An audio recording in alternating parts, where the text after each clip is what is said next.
So this highlights the proposed 2027 budget of the DPWH. If I may just show the highlights of the budget. Ito po, no?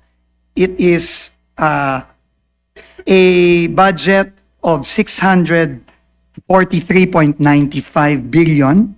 Down of the budget, and we have made a general breakdown here in this slide. Shows that the budget is divided into several components. First of all, the budget covers the organizational outcome 1, which is really the repair, maintenance, and the building of national roads and bridges, or the National Roads and Bridges Program, roughly 200 billion.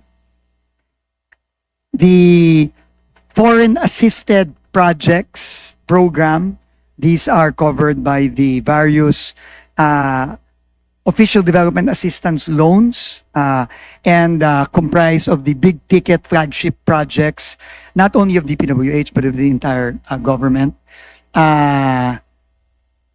Roughly about 118 billion.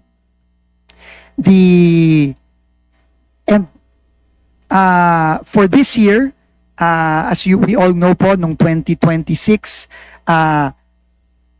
dinesisyonan po ng both executive at ng Kongreso na wala munang flood mitigation program na locally funded. Pero po ngayong 2027, meron na po. At ang locally funded projects po natin for 2027 ay 83.84 billion. Pero meron din po tayong foreign assisted ongoing flood mitigation projects.